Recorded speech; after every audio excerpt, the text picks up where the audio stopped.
Bienvenue dans cette nouvelle simulation sur SolidWorks. Après avoir exploré différentes analyses sur des pièces mécaniques, nous allons aujourd'hui nous intéresser à une structure plus complexe, un escalier métallique. Les escaliers métalliques sont des structures essentielles dans de nombreux environnements, notamment les bâtiments industriels et commerciaux, les secteurs pétroliers et gaziers, les usines et les entrepôts, les secteurs ferroviaires et aéroportières, et les chantiers et les infrastructures. Leur sécurité et leur résistance sous charge doivent être rigoureusement analysées afin d'éviter tout risque de déformation excessive ou de rupture. Passons maintenant aux étapes de la simulation. On va appliquer le matériau l'acier 340, on va définir les éléments coques avec leur épaisseur respective, on va traiter les éléments soudés comme des poutres, et puis on va définir les points A comme fixes et appliquer une force de 900 newtons sur la zone B. Et enfin, nous analyserons les contraintes maximales sur les poutres pour vérifier leur résistance, les contraintes sur une pièce spécifique D afin d'identifier les zones critiques et l'effet des fixations pour s'assurer que l'ensemble de la structure est correctement maintenu. Après avoir présenté notre pièce et son importance dans les structures métalliques, passons maintenant à sa simulation sur SolidWorks. On va commencer par lancer une nouvelle étude statique et puis on va appliquer le matériau l'acier 304.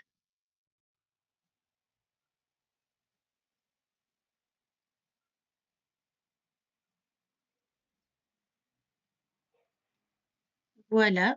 Passons maintenant à la définition des éléments coques pour les surfaces de l'escalier avec une épaisseur de 4 mm. On va les sélectionner tous et on va sélectionner Edit Definition.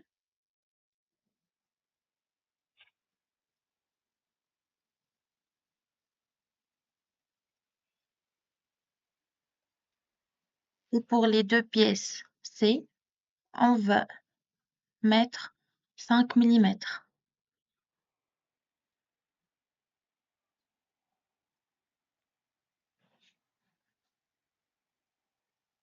Donc cette étape est cruciale pour une simulation réaliste des contraintes mécaniques.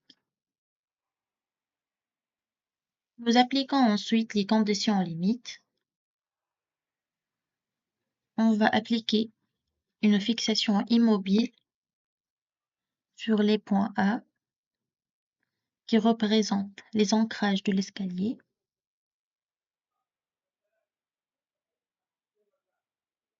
Voilà.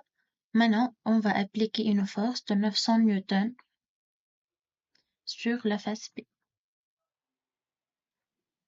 Cette force, elle simule la charge exercée par une personne ou un équipement. Avant de lancer notre simulation, une étape essentielle consiste à vérifier si les profilés sont bien traités comme des poutres ou non. Donc pour cela, nous allons dans l'arbre de simulation et nous inspectons la section des corps traités en tant que des poutres. Voilà, nos profilés apparaissent bien sous cette classification. Cela signifie que SolidWorks les considère correctement et appliquera les équations adaptées aux structures filaires. Voilà, nous pouvons maintenant procéder en toute confiance à l'analyse de notre étude. Une fois la simulation terminée, nous allons examiner deux points essentiels, la contrainte axiale maximale dans les poutres avec une précision de 3 décimales et la contrainte maximale en mégapascal sur la pièce identifiée par la lettre D.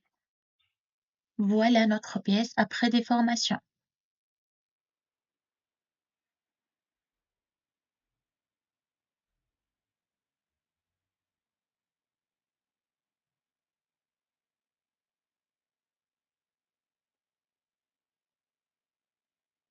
Voilà, la contrainte maximale est de 14,472 mégapascales. Cette valeur est bien inférieure à la limite d'élasticité de notre acier qui est égale à 206.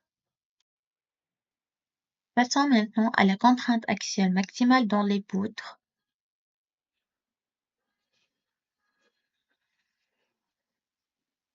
Elle est de 2,005 mégapascales, qui est très faible par rapport à la résistance de notre acier, qui est égale à 206. Signifie que les poutres ne subissent pas de contraintes excessives et restent bien en dessous de la limite de rupture. La structure est donc bien dimensionnée pour supporter les charges appliquées. Donc, aucune déformation excessive ni concentration critique des contraintes n'a été observée. Une possibilité d'optimisation en faisant une étude supplémentaire sur le poids des profils et l'épaisseur des tôles pourrait être menée pour optimiser les coûts tout en garantissant la sécurité. En résumé, cette simulation permet d'assurer la fiabilité de la conception tout en mettant en avant les zones les plus sollicitées pour une éventuelle amélioration. Si vous avez aimé cette vidéo et souhaitez voir d'autres analyses sur SolidWorks, n'oubliez pas de liker, commenter et vous abonner à la chaîne.